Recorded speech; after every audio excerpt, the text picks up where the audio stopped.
الحمد للہ المبدئ المعید الغنی الحمید ذی العفو الواسع والعقاب الشدید والصلاة والسلام علی سید الانبیاء خاتم النبیین سید المرسلین سید الاولین والآخرین شفیع المذنبین سیدنا و مولانا محمد صلی اللہ علیہ وسلم عبدہ ورسولہ بالہدی ودین الحق ارسلہ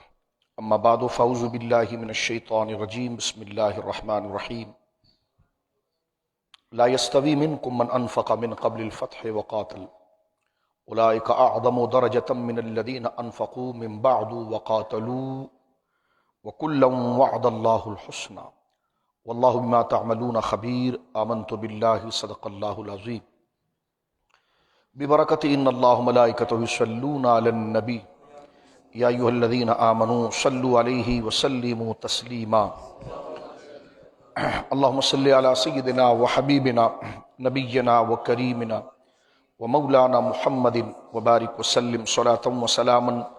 علیک یا سیدی یا حبیبی یا رسول اللہ کلہم من رسول اللہ ملتمس غرفا من البحر او رشفا من الدیم منزہ عن شریک فی محاسنہ فجوہر الحسن فیہ غیر منقسم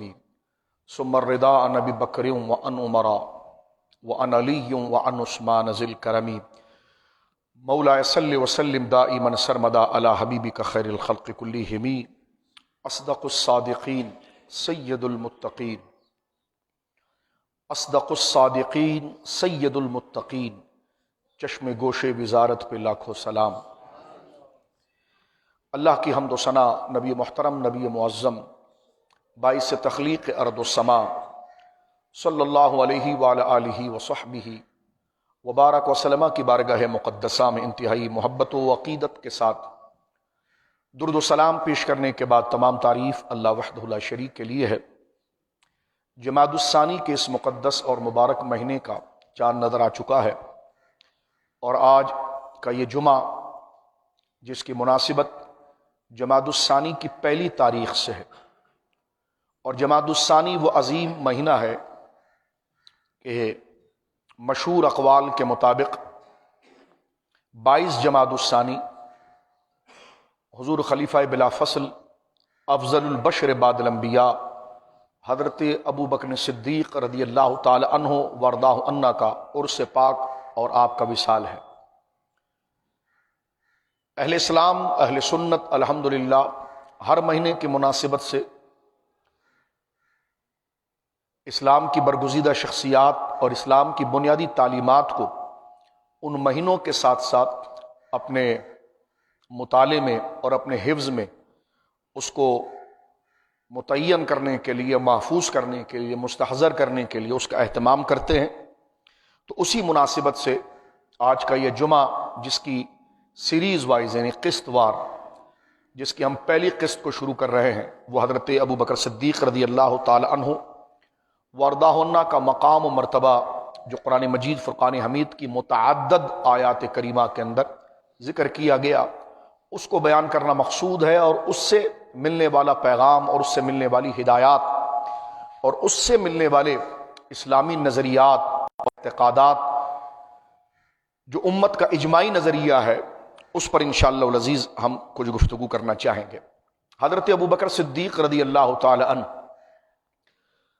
آپ بعد الانبیاء یعنی انبیاء کرام کے بعد تمام صالحین کے سردار اور سر خیل ہیں، اور اللہ رب العالمین جل وعلا نے آپ کے اخلاص کہ جو آپ کا اخلاص باری تعالیٰ کے ساتھ اور آپ کی محبت اور آپ کی وفاداری جناب رسول مکرم صلی اللہ علیہ وسلم کے ساتھ اور دین کے ساتھ رہی ہے، تو قرآن مجید نے اللہ رب العالمین نے اپنے اس کلام کی زبان میں متعدد آیات آپ کی افضلیت، آپ کی آفاقیت، آپ کی اہمیت پر بیان کی ہے۔ قرآن کریم کی ایک نہیں کئی آیات، حضرت ابو بکر صدیق کا مرتبہ اور مقام یہ ہے کہ کئی آیات، درجنوں آیات آپ کی عظمت و شان کا قیامت تک کا زندہ و جاوید نشان ہے جو قرآن کریم کی آیات کے اندر موجود ہے۔ آج کے درس میں ہم نے یہ سوچا کہ وقت کیونکہ انتہائی مختصر ہے، ورنہ ہم نے اشتہار میں اس بات کو شائع کیا تھا کہ حضرت ابوبکر صدیق رضی اللہ تعالیٰ عنہ کی افضلیت، آپ کی آفاقیت، اور بعد الانبیاء تمام خدائی سے افضل آپ کے مرتبے اور مقام کو جو قرآن کریم نے متعدد جگہ پر ذکر کیا ہے، تو اس میں سے 2 صورتوں کا انتخاب کیا جائے، یعنی آج کے درس میں 2 آیتوں کا انتخاب کیا جائے، ایک سورۃ الحدید کی آیت نمبر 10 کا اور ایک سورۃ النور کا، لیکن وقت ہمارے پاس انتہائی مختصر ہے۔ ہم ابتدا سورۃ الحدید کی آیت سے کرتے ہیں، اور اس میں جتنا وقت ہمارے پاس رہے گا تو ہم بنیادی باتیں، یعنی عام طرز سے ہٹ کر بنیادی اور ضروری باتیں جو نظریات اور عقیدے کے حوالے سے وہ ذکر کرنے کی کوشش کریں گے۔ یہ بات سن لیجئے کہ یہ موضوع کوئی فرقہ واریت نہیں ہے، نہ کسی کی دل آزاری پر ہم گفتگو کر رہے ہیں۔ یہ موضوع اسلام کا اجماعی موضوع ہے جو قرآن کریم میں بیان ہوا، اور حضرت ابوبکر صدیق کی افضلیت، آفاقیت، افضل الامت ہونا، افضل البشر ہونا، ولایت و شان تمام مقام میں انبیاء کے بعد ساری خدائی سے اور ہر امت کے فرد سے افضل ہونا، اس کے واضح اشارات نہیں بلکہ عبارت النص، قرآن کی آیات آپ کی افضلیت پر موجود ہے، جو انشاءاللہ گفتگو آگے چلے گی تو ہم بات کریں گے، لیکن یہ تمہیداً کیونکہ پہلا درس ہے تو میں یہ بات عرض کر دینا چاہتا ہوں۔ تو یہ موضوع نہ کوئی فرقہ واریت ہے، نہ کسی کی دل آزاری ہے، نہ کسی پر چڑھ دوڑنے کا مقصد ہے۔ مقصد یہ ہے کہ جو قرآن کریم نے جس ذات کو جو اہمیت دی اور امت کے تسلسل نے اجماعی طور پر جس عقیدے کو مسلم رکھا ہے، اس کو یاد کیا جائے، اس کو اپنایا جائے، اور وہ عقیدہ جو ہمارے لیے جنتی ہونے کا سب سے بڑا نشان ہے اور مومن ہونے کا بڑا نشان ہے، ایسے عقائد کی طرف ہمیں اپنی توجہ کر کے اور بار بار ان نظریات کو یاد کرنا اور ان دلائل کو یاد کرنا اور اس کے صحیح پرپز اور مقصد اور اس کے صحیح کانسیپٹ کو یاد رکھنا، یہ ایماندار شخص کے لیے اپنے ایمان کے بچاؤ کے لیے ضروری ہے، جس طرح کہ وہ دنیا کی چیزوں کے اندر اپنے خورد و نوش اور اپنی صحت کے حوالے سے، اپنی دوائی اور اپنے اناج اور اپنی ضروریات زیست کے حوالے سے جو زندگی کو سنبھال کر رکھتا ہے، تو جس طرح وہ عقائد اور وہ نظریات جو ایمان کے تحفظ کے لیے بنیادی دلیل ہیں، ان کو یاد رکھنا دنیاوی ضروریات کو محفوظ کرنے سے زیادہ ضروری ہے۔ حضرت امام اعظم ابو حنیفہ رحمۃ اللہ علیہ کا وہ مشہور قول کہ اہل سنت کون ہے، تو یہ تمام کتابوں کے اندر یہ قول حضرت امام اعظم ابو حنیفہ رحمۃ اللہ علیہ کا۔ پھر میں یہ کہہ دوں کہ کوئی نیچے کامنٹس میں آ کر بات کرے گی امام اعظم ابو حنیفہ نے کیا بات کر دی، تو میں نے یہی بات کی ہے کہ اگر ایسا بدو قسم کا شخص اگر ہماری گفتگو کو آدھی سن رہا ہے تو پیچھے سے سن لے کہ ہم گفتگو کیا کرنا چاہتے ہیں۔ امام اعظم و حنیفہ جو نظریہ دے رہے ہیں وہ قرآن و سنت سے لے کر دے رہے ہیں، اس کو ایکسپلین کر رہے ہیں، اس کی تشریح کر رہے ہیں، اور قرآن و سنت کے نظریے سے یہ بات واضح ہے کہ امت کا وہ گروہ جو اللہ کی بارگاہ میں مقبول ہے وہ امت وسط ہے، جو قرآن نے ذکر کیا وَكَذَلِكَ جَعَلْنَاكُمْ أُمَّةً وَسَطًا، اے حبیب ہم نے آپ کی امت کو متوازن امت بنایا ہے، مزاج کے حوالے سے، عقیدے کے حوالے سے، اور امت وسط کا آسان ترجمہ اہل سنت و جماعت ہے کہ جو اپنے عقیدے کے اندر انتہائی متوازن ہے۔ متوازن سے مراد یہ ہے کہ جس شخصیت کا جو درجہ ہے وہیں پر اس کو ماننا ہے، جس عمل کا جو درجہ ہے وہیں تک اس کو ادا کرنا ہے، جس چیز کی جتنی لمٹ ہے وہیں تک جانا ہے، نہ افراط میں جانا ہے نہ تفریط میں، نہ اس کو اس مرتبے سے گھٹانا ہے نہ اس کو اس مرتبے سے بڑھانا ہے۔ اس کو کہتے ہیں مڈل، جس کو عربی میں کہتے ہیں متوسط، اور قرآن اس کو کہتا ہے وسط۔ فرمایا کہ وَجَعَلْنَاكُمْ أُمَّةً وَسَطًا، کہ ہم نے آپ کی امت کو امت وسط بنایا، یعنی امت متوازن بنایا، اور امت متوازن کا آسان ترجمہ اہل سنت والجماعہ۔ حضرت امام اعظم ابو حنیفہ رحمۃ اللہ تعالی علیہ اس بات کو ذکر کرتے ہیں کہ علامات اہل سنت کیا ہے، یعنی اہل سنت ہونے کی نشانی کیا ہے، اس کا سمبل کیا ہے، اس کی علامات کیا ہے۔ تو آج کے موضوع کی مناسبت سے جو آپ کے مبارک جملے جو ساری امت اور قرآن کی آیات ہی کا خلاصہ ہے، احادیث ہی کا خلاصہ ہے، دین کے اجماعی نظریے کا خلاصہ ہے، امام اعظم ابو حنیفہ رحمۃ اللہ علیہ فرماتے ہیں کہ اہل السنہ ہونے کی نشانیوں میں سے ایک نشانی یہ ہے کہ تفضل الشیخین وحب الختنین، یعنی شیخین کو تمام خدائی میں بعد انبیاء افضل جاننا اور ختنین کو سے محبت رکھنا۔ شیخین سے مراد یعنی شیخین تثنیہ کا صیغہ ہے، یہاں سے 2 بندے مراد ہیں، ختنین بھی تثنیہ کا صیغہ ہے، شیخ سے شیخین،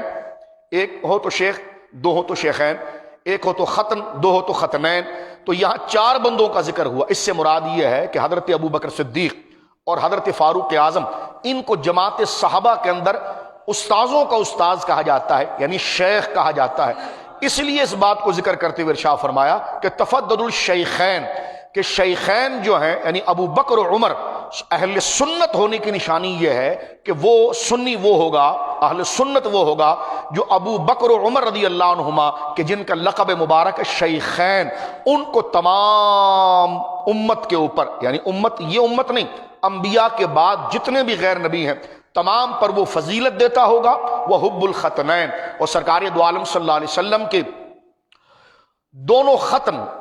جس کو سمجھانے کے لیے میں بار عرض کر رہا ہوں، داماد یعنی حضرت مولا مرتضیٰ اور حضرت عثمان غنی، ان دونوں سے محبت کرتا ہوگا، تو فرمائی یہ اہل سنت و جماعت کی نشانی ہے، یعنی ختنین سے محبت کرے گا اور شیخین کو سب سے افضل مانے گا۔ لہٰذا اس ترتیب کو اہل سنت کہتے ہیں۔ جو اس ترتیب کو بگاڑ لے، وہ بہت بڑے پیر صاحب ہوں، وہ بہت بڑے بزرگ ہوں، وہ بہت بڑے عالم ہوں، اپنی جگہ پر مقتدر ہیں، لیکن اگر اس ساخت اور اس بنیاد کو وہ ہلانے کی کوشش کریں گے اور حضرت شیخین پر کسی اور کو فضیلت دینے کا نعرہ لگائیں گے تو وہ سب کچھ ہو سکتے ہیں، سنی نہیں ہو سکتے،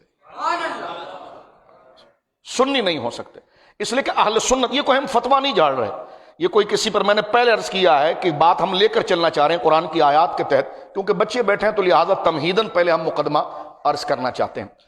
اب میں بات آگے عرض کر دینا چاہتا ہوں کہ اس سے یہ بات واضح ہوئی، لفظ اہل سنت جب یہاں پر ذکر ہو گیا تو پتا چل گیا کہ کسی بھی سنی کو اس بات میں شک نہیں ہے، خاموشی سے سنتے چلیے تاکہ میں گفتگو کرتا رہوں، کہ کسی بھی سنی کو جب یہ کہہ دیا گیا کہ تفضل الشیخین، سنی کوئی گروہ، کوئی متعصب طبقے کا نام نہیں، میں اس کی وضاحت کر چکا ہوں کہ اہل سنت کا لفظ کس کے لیے بولا جاتا ہے، تو لہذا اپنے آپ کو پیچھے سے جوڑ کر رکھیے، اور یہ ایک خطبہ نہیں، ایک عقیدے کا درس ہو رہا ہے، تو لہذا اس ضمن میں اس عقیدے کو ہم یہاں پر ذکر کرنا چاہتے ہیں، اور یہ ضروری بھی ہے، وقت کی لازمہ بھی ہے، اور کوشش کر کے اس چیز کو بیان کیا جائے تاکہ لوگوں کے نظریات محفوظ رہیں۔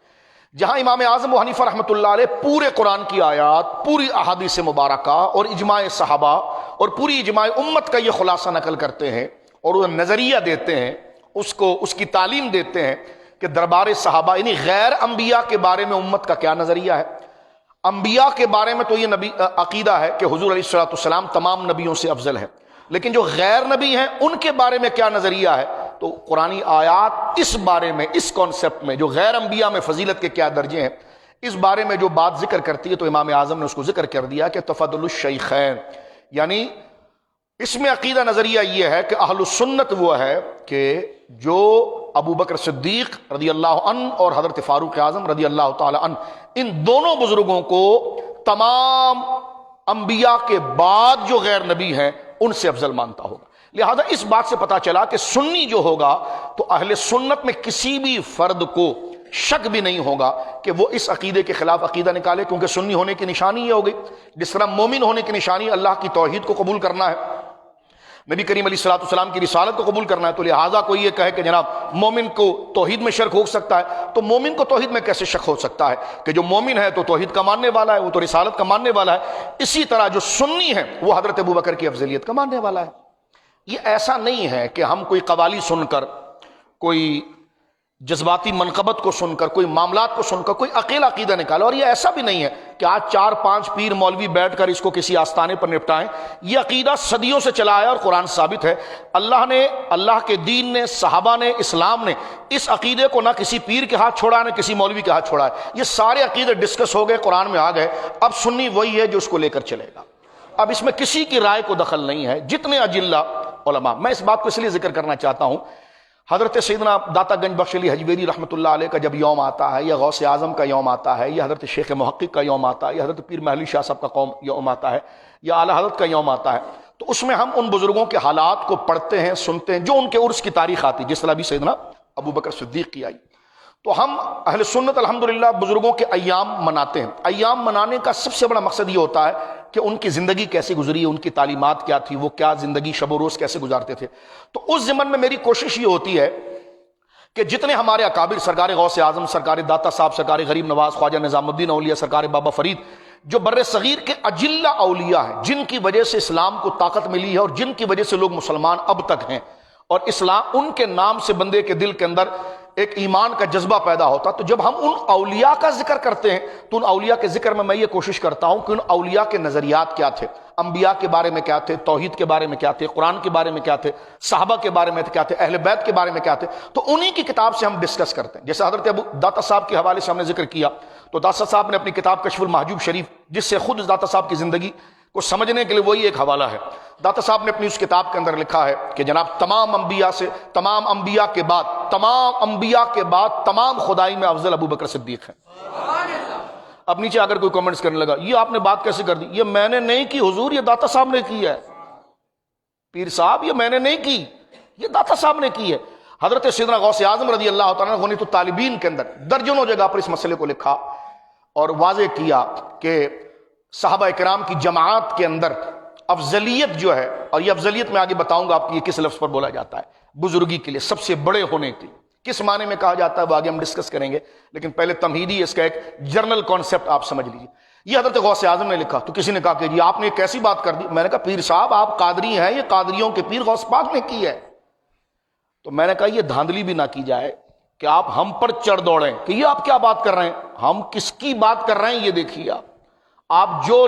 جو نذرانے ہماری بارگاہ میں پیش کر رہے ہیں تو وہ ان کی بارگاہ میں کر سکتے ہیں، ان کی بارگاہ میں تو کیسے کریں گے؟ آپ کو تو دھندا اس پر چل رہا ہے. اگر آپ غوث پاک کے خلاف بات کریں گے تو آپ قادری کون مانے گا؟ آپ اگر خواجہ صاحب کے خلاف بات کریں گے تو آپ کو چشتی کون مانے گا؟ تو میں ڈانٹنے کے لیے، چڑھانے کے لیے نہیں عرض کر رہا ہوں. میں یہ کہنا چاہ رہا ہوں کہ بزرگوں کو اپنی ہوس پر نہ لاؤ بلکہ اپنی ہوس کو بزرگوں کے پیچھے چلاؤ. لہٰذا اس موضوع کو مریدین میں کیوں خراب کر دیا جاتا ہے؟ نہیں میرا دل یہ چاہتا. آپ کا دل کیا چاہتا ہے؟ آپ خود تو غوث پاک کی اولاد کہتے ہیں تو غوث پاک نے تو یہ لکھا ہے. اگر ہم غوث پاک کی کتاب کو پڑھ کر بیان کر دیں کہ غوث اعظم نے تو یہ عقیدہ بیان کیا ہے تو آپ کہیں جی آپ یہ کیسی بات کر رہے ہیں. میں نے کہا میں کیسی بات نہیں کر رہا، یہ بات غوث پاک کر رہے ہیں. اس نقطے کو ذرا سنی ذہن میں رکھیں. یہ بات داتا صاحب کر رہے ہیں، یہ بات قرآن کر رہا ہے، یہ بات حدیث ہے، یہ صحابہ نے، یہ مولا علی نے کی. مولا علی نے فرمایا کہ لا اجد احدا فضلنی علی ابی بکر و عمر جلدتہ حد المفتری.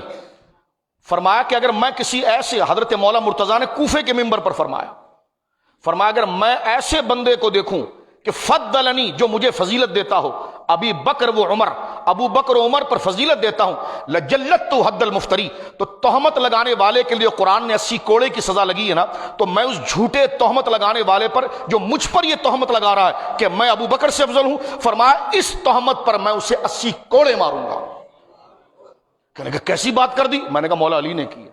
آپ تو اہل بیت کی محبت میں سارا تیا پانچا کر رہے ہیں اور سب چیز کو بگاڑ رہے ہیں. دین کے پورے نظام اور شرازے کو جس اہل بیت کا نام لے کر یہ آپ کرنا چاہ رہے ہیں تو آپ جھوٹی بات کر رہے ہیں. اہل بیت کا یہ نظریہ نہیں، اہل بیت کا نظریہ حضرت سیدنا مولا مرتضیٰ نے بیان کر دی. بلکہ میں آپ کے سامنے کیا بات کرس کروں. حضرت امام زین العابدین رضی، میں نے کہا نا وقت مختصر ہے جمعہ کا، لیکن ایک حوالے سے ہم بات عرض کرنا چاہ رہے ہیں کہ حضرت امام زین العابدین کے بیٹے حضرت زید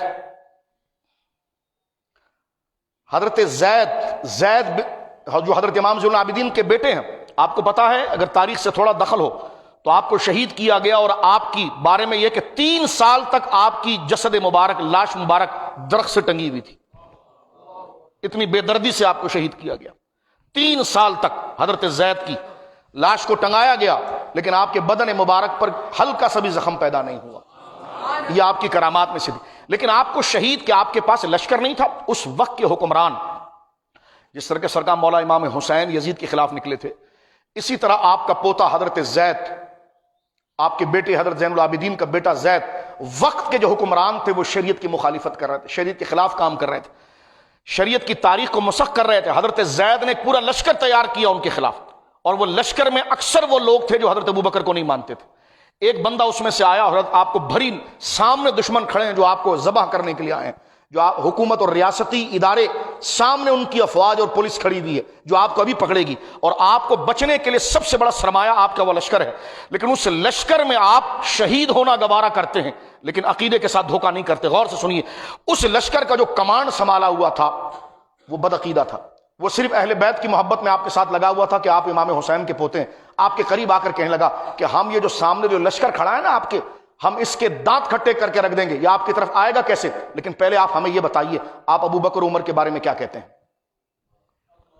حضرت زید دیکھیے اس وقت وہ پالیسی کھیل سکتے تھے، لیکن ان سے یہ روا ہی نہیں تھا، یہ لفظ ہی ان کے لیے گوارا نہیں کہ سامنے میرے دشمن ہے، اگر میں اپنی دل کی بات ان کے سامنے کر دیے تو یہ سارے بھاگ جائیں گے،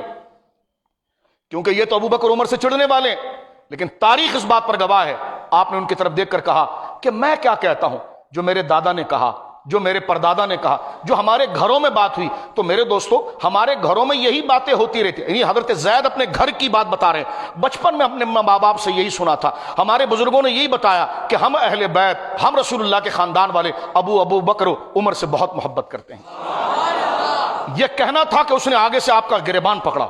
جو آپ کے پاؤں چوم رہا تھا، گریبان پکڑا اور حضرت زید کو زمین پر گھسیٹا، اور سارا لشکر بھاگ گیا کہ لگے اس سے کیا ہم بات کریں، ہم بات کر رہے ہیں اس کے باپ کی فضیلت کی، اور یہ بات کر رہا ہے ابو بکر کی۔ سارا لشکر بھاگ گیا، 500 بندے حضرت زید کے ساتھ رہ گئے، حضرت زید 500 بندوں کے ساتھ لڑتے ہوئے شہید ہوئے۔ دیکھیں، جان دے دی لیکن عقیدے کو ضائع نہیں کیا۔ تو غور کرنا چاہیے، یہ عام چیز نہیں ہے، یہ عام نظریہ نہیں ہے، ہمارے بزرگوں نے اس نظریے کی سلامتی کے لیے جانیں دی ہیں۔ اب میں آگے بڑھ جانا چاہتا ہوں، یہ تو ایک الگ موضوع ہے کہ افضلیت کے موضوع پر ہم اتنا اصرار کیوں کرتے ہیں۔ انشاءاللہ آگے بات چلے گی تو میں عرض کروں گا، یا 20 تاریخ کو جو ہمارا مرکزی پروگرام ہے جو نگر لان میں، تو انشاءاللہ العزیز 8 بجے ہم شروع کر دیں گے، کیونکہ وقت آج کل کم ہے، تو 8 سے 10 کے درمیان انشاءاللہ ہم اس میں گفتگو کر پائیں گے۔ تو وہاں یہ تمام بنیادی ٹاپکس ہم ذکر کریں گے، کیونکہ یہ عقیدے کے ٹاپک ہیں، جس طرح کہ میں نے آپ کے سامنے عرض کیا کہ اہل سنت کی یہ نشانی ہے۔ اب اس بات کو سننے کے بعد آپ آ جائیے جو سورۃ الحدید کی آیت، سورۃ الحدید ترتیب قرآن کے اعتبار سے قرآن کریم کی 97ویں سورت ہے، 57، اور اس کی آیت نمبر 10 ہے۔ قرآن کریم فرقان حمید نے یہ نظریہ دیا ہے، اور یہ بات ہر بندے کو پتا ہے کہ اللہ رب العالمین جل وعلا نے اپنے مخلوق میں ہر ایک کے درجے کو برابر نہیں رکھا۔ جس طرح اللہ رب العالمین نے مخلوق کے اندر درجے جب رکھے تو اس میں بے جان پر جاندار کو فضیلت دی ہے، جاندار میں انسان کو فضیلت دی ہے، انسانوں میں مومن کو فضیلت دی ہے، مومن میں صالحین کو فضیلت دی ہے، صالحین میں صحابہ کو فضیلت دی ہے، اس کے اوپر صالحین میں انبیاء کو فضیلت دی ہے، ان میں رسولوں کو فضیلت دی ہے، اور ان میں سب سے بڑا درجہ جناب رسول مکرم صلی اللہ علیہ وسلم۔